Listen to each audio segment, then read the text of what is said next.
Imaginez un lac qui pétrifie les animaux. Bienvenue au lac Natron en Tanzanie, un lieu où la réalité semble se confondre avec la légende. Voyageons ensemble au cœur d'un mystère scientifique et spirituel sur les terres des Maasai. Au nord de la Tanzanie, ce lac endoréique, prisonnier de la vallée du Rift, étale ses couleurs irréelles sur des kilomètres. Rouge sang, bleu turquoise, tel un miroir géant, il reflète l'immensité du ciel africain. Mais attention, ces eaux brûlantes et alcalines, riches en sels minéraux, sont un piège mortel pour la plupart des animaux. Le lac Natron, un royaume de sel et de pierres. Seuls quelques survivants, comme les flamants roses, bravent cet environnement hostile. Chaque année, des millions de flamants nains se rassemblent ici pour se reproduire. Le lac Natron est bien plus qu'un simple refuge. C'est un lieu chargé d'histoire, de légendes et de mystères, intimement liés à la culture Maasai. Un peuple ancestral qui vénère ce lac comme une source de spiritualité et un lieu sacré. Le mystère des eaux rouges. Le lac Natron, un lieu où la vie et la mort se côtoient. Son rouge flamboyant, parfois teinté d'orange vif comme du sang frais, est un spectacle surnaturel, changeant au gré de la lumière et des saisons. Il attire et fascine. Mais ce décor enchanteur, digne d'une autre planète, cache une réalité hostile.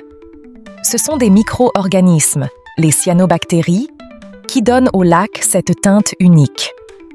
Invisibles à l'œil nu, elles prolifèrent dans ces eaux chaudes et alcalines, réalisant la photosynthèse, ce processus miracle qui permet aux plantes de transformer la lumière du soleil en énergie. Mais dans cet environnement extrême, où la concentration en sels minéraux est exceptionnellement élevée, ce processus vital a un effet secondaire étonnant. Il provoque la précipitation du carbonate de sodium, recouvrant le lac d'un voile rouge sang, comme une blessure ouverte sur la peau de la Terre. Le lac Natron est un lieu de paradoxe. Ces eaux, plus corrosives que l'eau de Javel, peuvent brûler la peau et les yeux en quelques instants. Et pourtant, la vie a trouvé le moyen de s'adapter, défiant les lois de la nature. Des micro-organismes aux flamants roses, en passant par des poissons capables de survivre dans des eaux presque bouillantes et une concentration saline mortelle pour la plupart des espèces. Mais comment ces créatures fragiles résistent-elles à cet enfer minéral? Attention! Le lac Natron peut aussi se transformer en piège fatal. Les animaux qui s'aventurent trop près de ses rives, attirés par le miroitement de l'eau, semblable à une oasis dans ce désert aride, risquent de se retrouver prisonniers des eaux alcalines. L'eau, chargée en minéraux, les recouvre rapidement d'une croûte minérale et les pétrifie, les transformant en statues de pierre, figées pour l'éternité. Le lac conserve ainsi les traces de ses victimes, créant un spectacle à la fois macabre et fascinant. On raconte même que des explorateurs du 19e siècle, s'étant aventurés imprudemment sur les rives du lac, ont été retrouvés pétrifiés, témoignant de la puissance de cet environnement hostile. Malgré sa dangerosité, le lac Natron est un refuge pour des millions de flamants roses. Chaque année, ces oiseaux migrateurs, venus parfois d'aussi loin que l'Europe, bravant des milliers de kilomètres et des dangers innombrables, viennent se reproduire sur ces rives, tels des joyaux roses sur le rouge flamboyant du lac. Ils profitent de l'absence de prédateurs terrestres, tenus à distance par les eaux caustiques, et de l'abondance de nourriture. Les eaux alcalines du lac, paradoxalement, offrent une protection naturelle, et les algues microscopiques, spirulines et diatomées, qui prolifèrent grâce à la forte concentration en minéraux, constituent une source de nourriture abondante pour les flamands, leur donnant leur couleur rose si caractéristique. Le lac et ses habitants forment un écosystème fragile et unique au monde, un équilibre précieux qu'il est essentiel de préserver, car il est menacé par la pollution, le réchauffement climatique et les projets d'exploitation industrielle. Pour les Masaï, peuple nomade qui vit depuis des siècles aux abords du lac, en harmonie avec la nature et les rythmes ancestraux, le lac Natron est bien plus qu'une simple accumulation d'eau empoisonnée. C'est un lieu sacré, source de spiritualité et de mystère, intimement lié à leurs croyances et à leurs traditions. Ils l'appellent le lac amer, en référence à sa salinité, et le considèrent comme un lieu de pouvoir et de connexion avec le divin, le lieu de résidence de leur dieu Enkai. Comment ce peuple ancestral a-t-il appris à vivre en harmonie avec ce lac aux pouvoirs étranges? Quels secrets ancestraux détiennent-ils sur ce lieu magique? C'est ce que nous allons découvrir ensemble, en nous immergeant dans leur culture et en écoutant leurs légendes.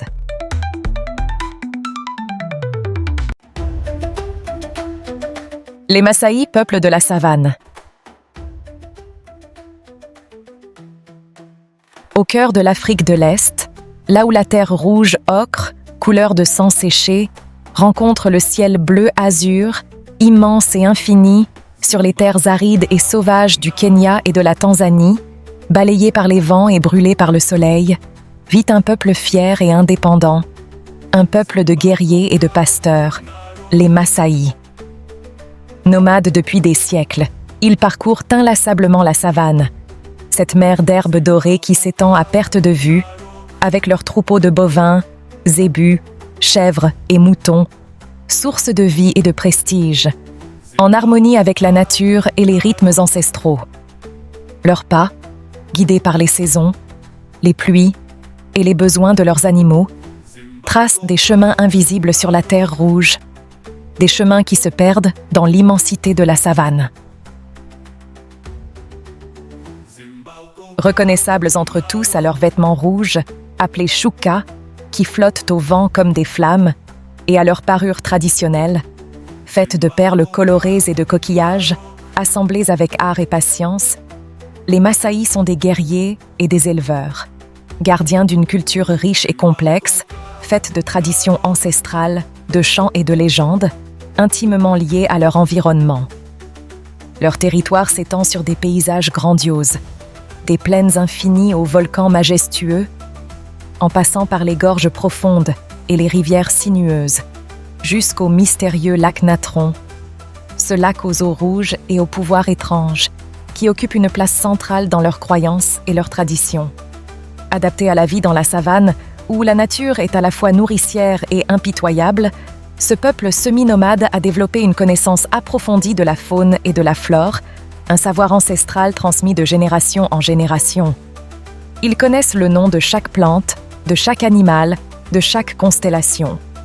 Ils savent lire les signes du ciel, prévoir les pluies et les sécheresses, guérir les maladies avec des remèdes naturels. Leur mode de vie traditionnel est basé sur l'élevage. Le bétail représente pour les Masaï bien plus qu'une simple source de nourriture.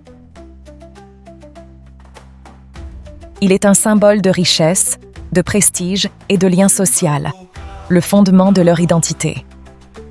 Le nombre de têtes de bétail détermine la place d'une famille dans la communauté, et le lait, le sang, qu'ils prélèvent avec précaution sur les veines du cou des animaux sans les blesser, et la viande sont des aliments essentiels de leur régime alimentaire, complétés par des fruits, des légumes et du miel sauvage. Les troupeaux sont au cœur de leur économie et de leur culture et rythment leur vie quotidienne, du lever au coucher du soleil. Les Masaï vivent en communautés soudées, en gangs, organisées autour des anciens, gardiens de la sagesse et des traditions, et des chefs de famille, responsables du bien-être de leur clan. Leur société est hiérarchisée, avec des rites de passage complexes qui marquent les différentes étapes de la vie, de l'enfance à l'âge adulte, chaque étape étant célébrée par des chants, des danses et des sacrifices. Les jeunes guerriers, morants, après avoir prouvé leur courage lors d'épreuves initiatiques comme la chasse au lion, symbole de force et de bravoure, sont chargés de protéger le village et les troupeaux des prédateurs, lions, hyènes, léopards, tandis que les anciens, dépositaires de la sagesse et des traditions, transmettent les histoires, les chants et les savoirs ancestraux, maintenant ainsi vivante la mémoire du peuple Maasai. Pour les Maasai, le lac Natron, bien que considéré dangereux et hostile, représente aussi un lieu sacré, chargé de légendes et de mystères. Un lieu où le monde des esprits se mêle au monde des vivants. Les Maasai croient que les esprits de leurs ancêtres, gardiens de leur peuple, résident dans les eaux rouges du lac et dans le volcan Ol Doinyo Lengai, la montagne de Dieu, qui domine le paysage de sa silhouette imposante. Ils racontent des histoires de guerriers pétrifiés par le lac pour avoir désobéi aux lois sacrées, transformés en statues de sel, condamnés à errer éternellement sur ses rives. Ils parlent de créatures surnaturelles, mi-hommes, mi-animaux, qui hantent ses rives la nuit, gardiennes des secrets du lac. Et ils évoquent les dieux, puissants et capricieux, qui se manifestent à travers les phénomènes naturels, les éruptions volcaniques, les tempêtes de sable, les pluies torrentielles et les sécheresses implacables. La culture Maasai est imprégnée de spiritualité. Leurs croyances sont animistes. Ils croient que les esprits habitent la nature, dans chaque arbre, chaque rocher, chaque goutte d'eau, dans les animaux, les plantes, le vent, la pluie, et qu'ils influencent le cours de leur vie, leur apportant chance ou malheur. Les cérémonies et les rituels jouent un rôle important dans leur vie sociale et religieuse, permettant de maintenir l'harmonie avec les forces de la nature, de célébrer les événements importants de la vie, naissance, mariage, funérailles, de demander la protection des ancêtres, de guérir les maladies, de faire tomber la pluie, d'assurer la fertilité des femmes et des troupeaux. Le lac Natron, avec ses eaux rouges et ses pouvoirs étranges, est un lieu de connexion privilégié avec le monde des esprits. Un lieu où l'on peut communiquer avec les ancêtres et demander leur guidance. Les Laibon, les chefs spirituels Maasai, jouent un rôle essentiel dans la communauté, interprétant les signes de la nature, les rêves, les vols d'oiseaux, guérissant les malades et communiquant avec les esprits, intercédant en faveur de leur peuple auprès des forces invisibles. Le lac Natron et les Maasai sont indissociables. Le lac façonne la vie de ce peuple ancestral, nourrit ses croyances et inspire ses traditions. Il est à la fois un lieu de danger, où la mort rôde, et un symbole de leur identité, de leur résistance et de leur lien profond à la nature. Mais cet équilibre fragile, tissé au fil des siècles entre l'homme et la nature, est aujourd'hui menacé par les changements climatiques, qui provoquent des sécheresses plus fréquentes et plus intenses, mettant en péril les pâturages et les ressources en eau, poussant les Maasai à se sédentariser et à abandonner leur mode de vie nomade. Le lac lui-même est menacé par l'évaporation, la pollution et les projets d'exploitation industrielle de ses ressources en carbonate de sodium, qui risquent de détruire cet écosystème unique et de priver les Maasai de leurs lieux sacrés. Les pressions du monde moderne, avec le développement du tourisme de masse, l'exploitation des ressources naturelles et l'influence des cultures occidentales, mettent également en péril le mode de vie traditionnel des Maasai, leur culture, leurs valeurs et leur identité. Comment les Maasai parviendront-ils à préserver leur culture et leur mode de vie face à ces nouveaux défis? Comment pourront-ils s'adapter au monde moderne sans perdre leur âme? C'est une question cruciale pour l'avenir de ce peuple ancestral, pour la préservation de la biodiversité unique du lac Natron et pour le respect de la diversité culturelle de notre planète.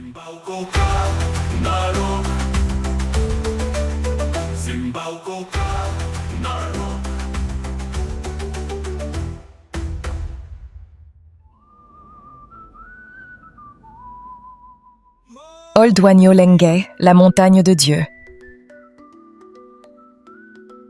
Au sud du lac Natron, tel un géant veillant sur le royaume des esprits, dominant la vaste étendue de la savane, où le vent chaud siffle à travers les herbes hautes et la poussière rouge danse dans la lumière du soleil, se dresse une autre force de la nature, vénérée par les Maasai depuis des temps immémoriaux, l'Ol Doinyo Lengai. En langue Maa, la langue de ce peuple ancestral, dont les origines se perdent dans la nuit des temps, cela signifie la montagne de Dieu.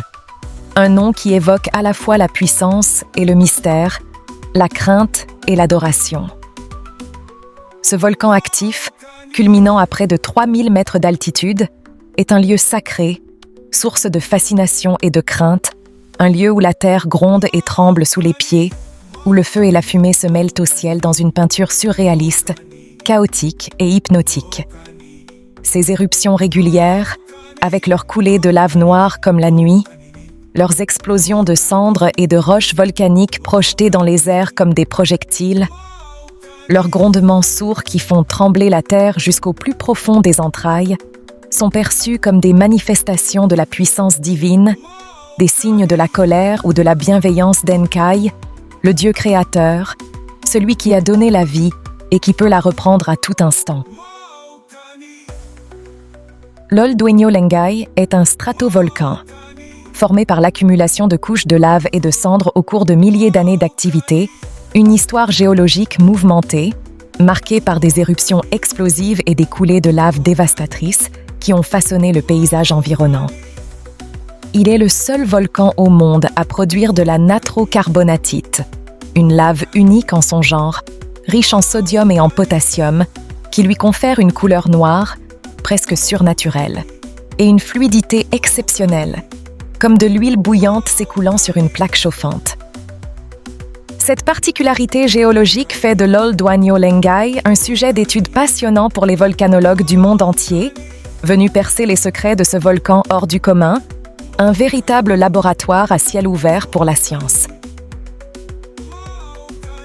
Contrairement aux laves classiques, qui sont rouges et visqueuses, la lave de l'Ol Dueño Lengai est noire comme de l'encre, semblable à un liquide maléfique sorti des entrailles de la Terre, et s'écoule à une vitesse impressionnante, défiant les lois de la physique.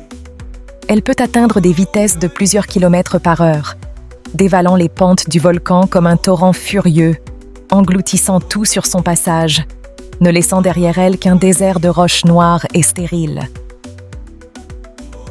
Cette fluidité exceptionnelle est due à sa composition chimique particulière, avec une faible teneur en silice qui lui donne une consistance presque liquide.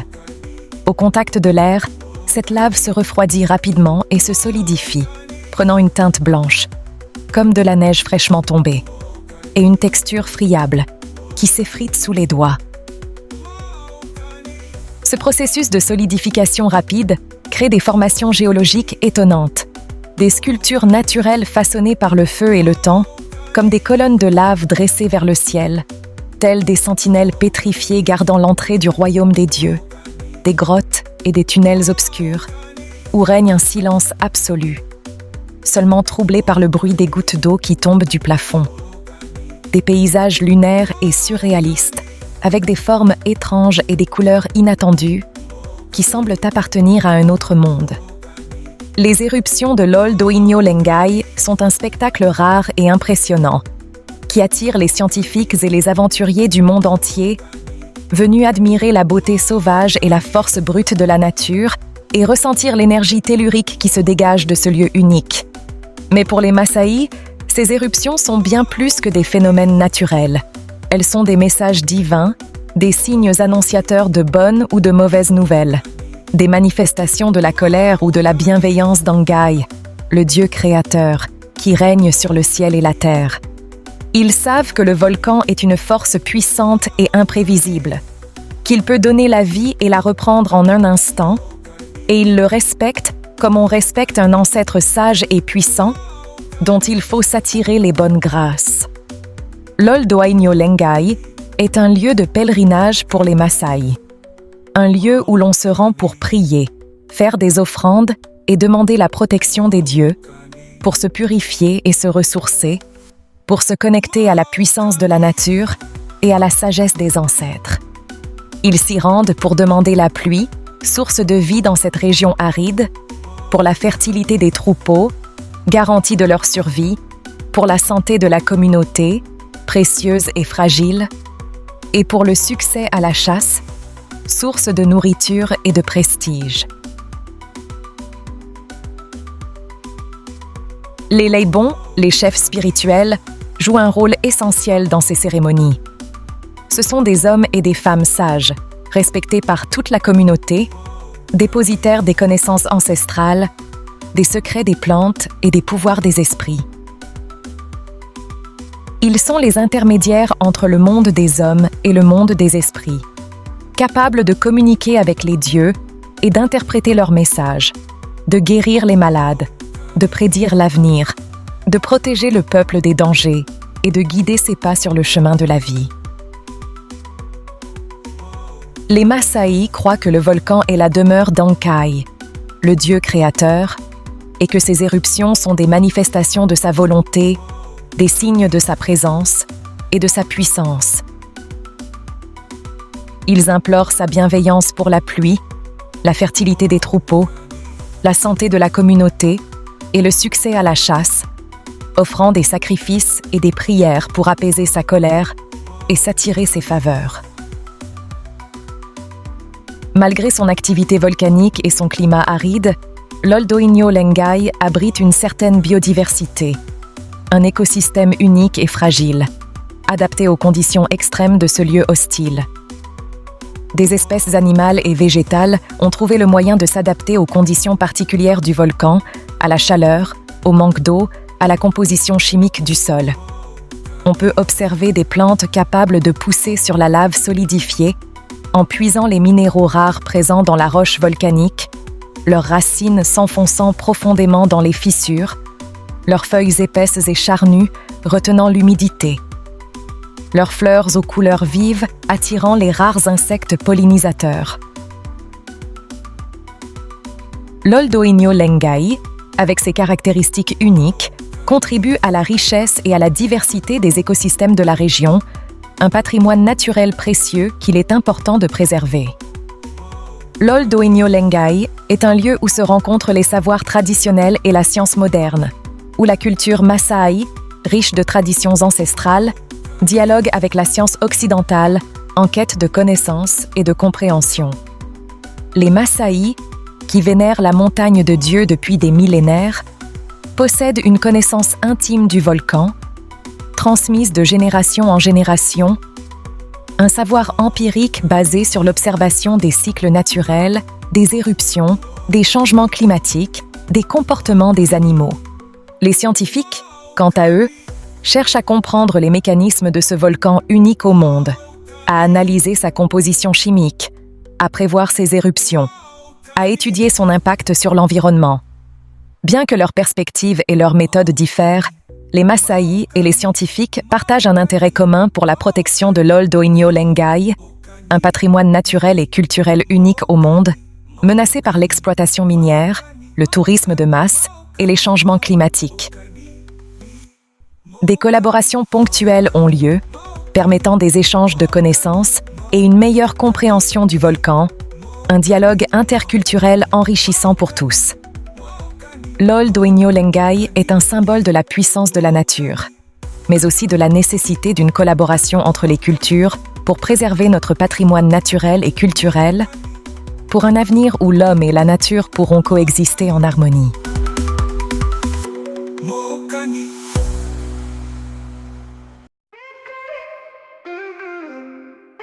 Enkai, le Dieu unique.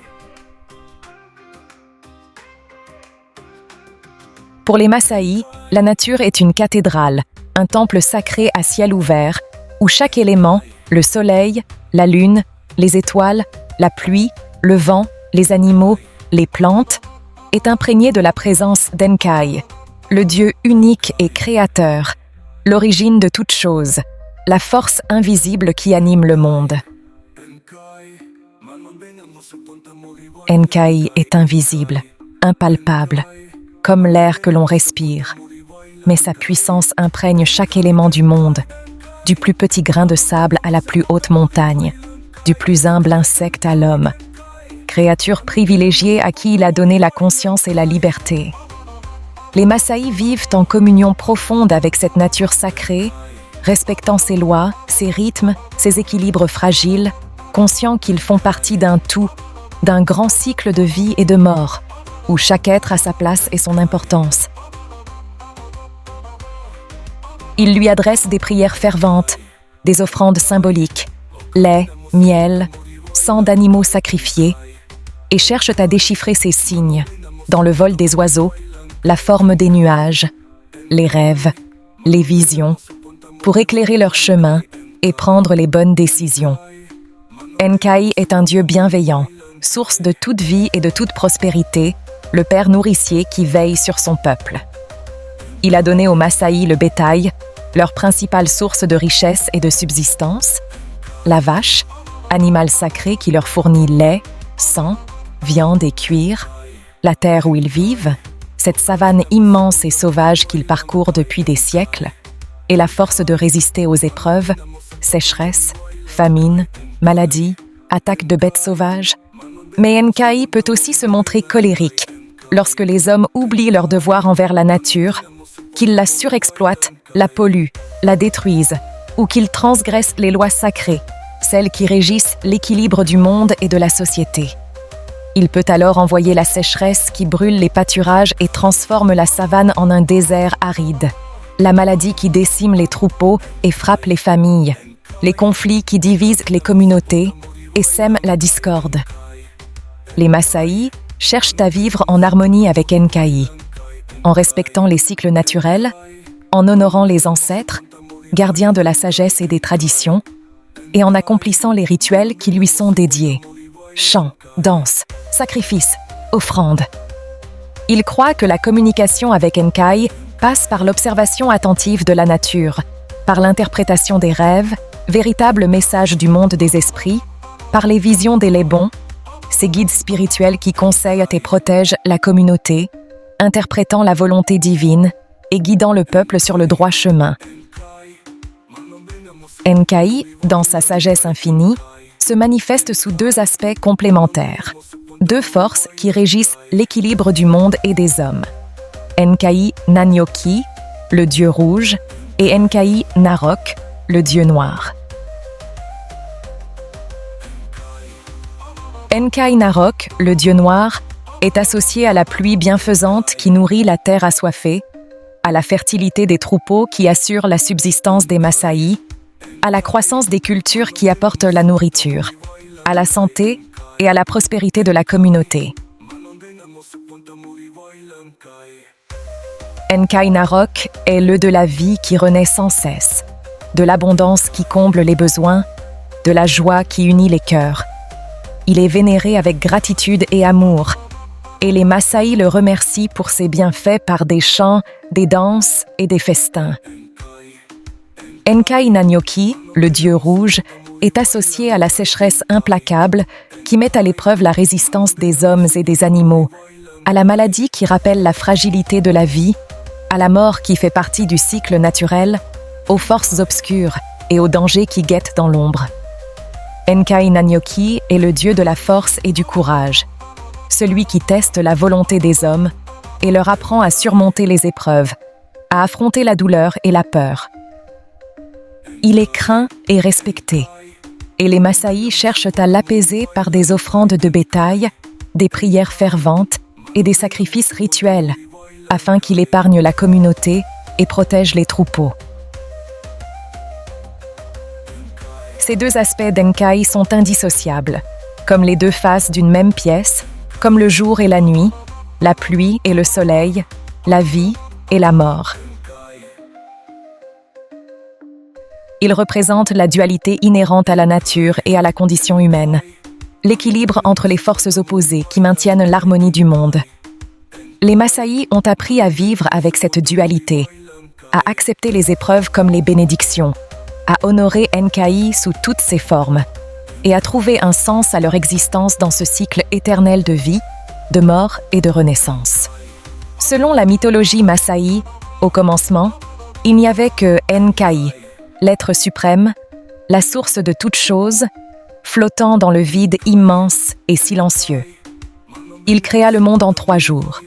Le premier jour, il créa le ciel et la terre, les séparant pour que la lumière puisse éclairer le monde et chasser les ténèbres.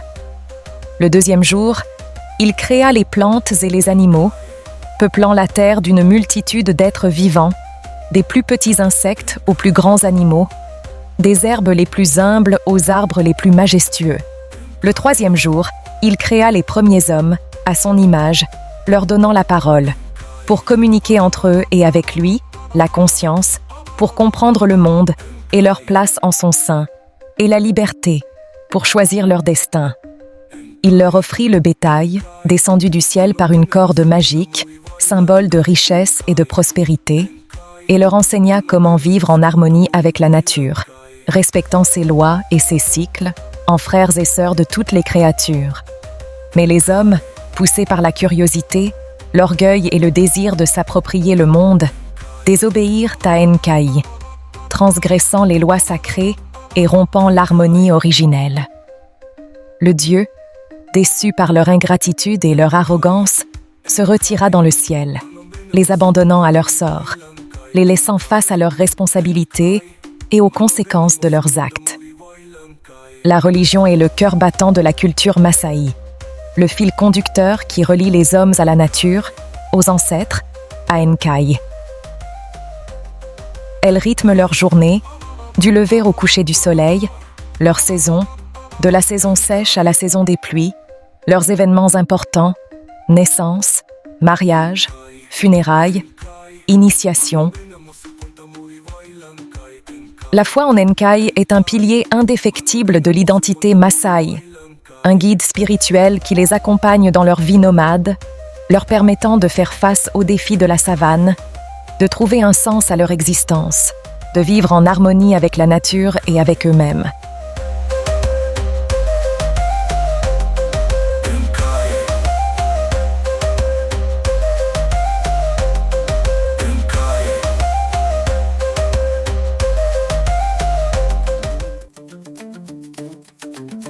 La vie en harmonie avec la nature.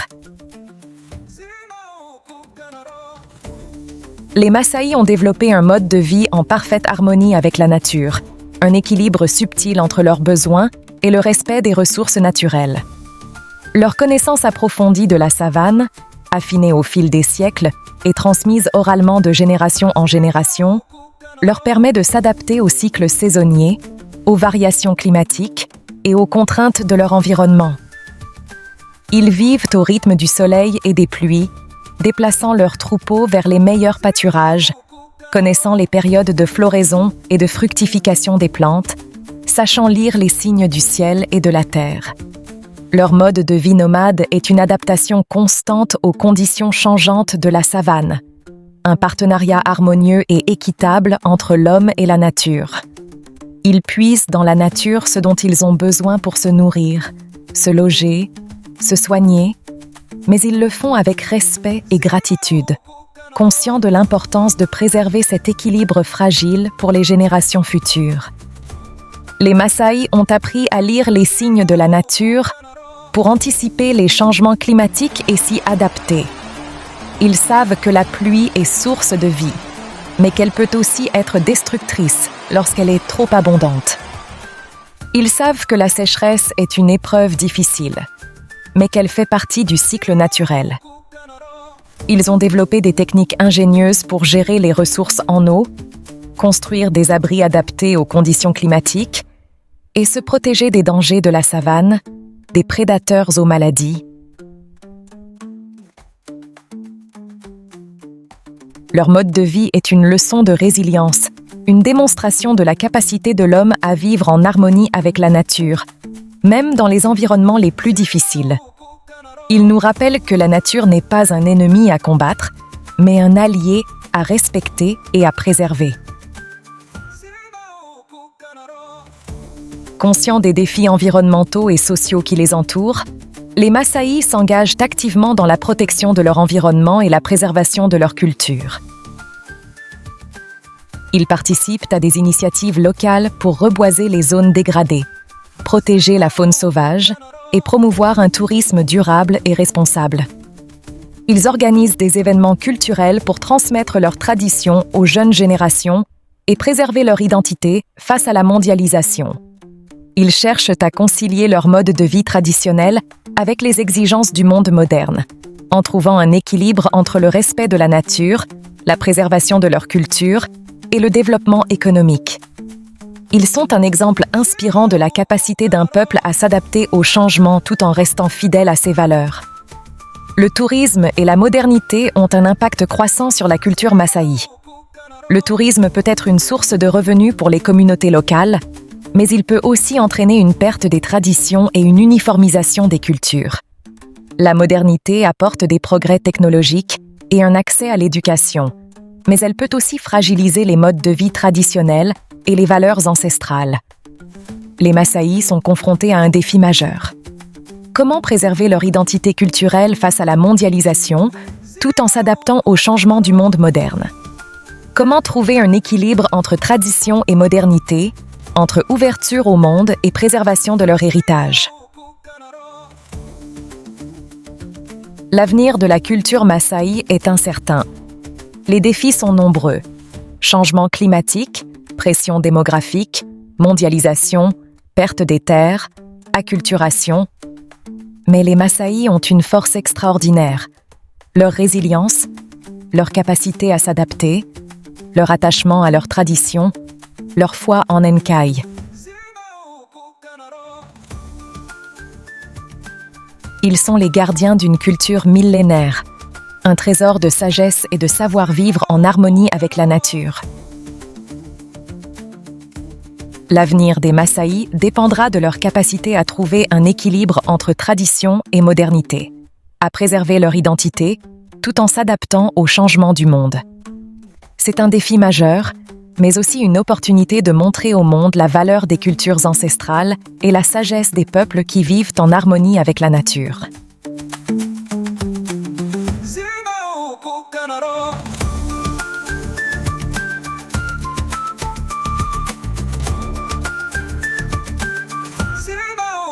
Canaro.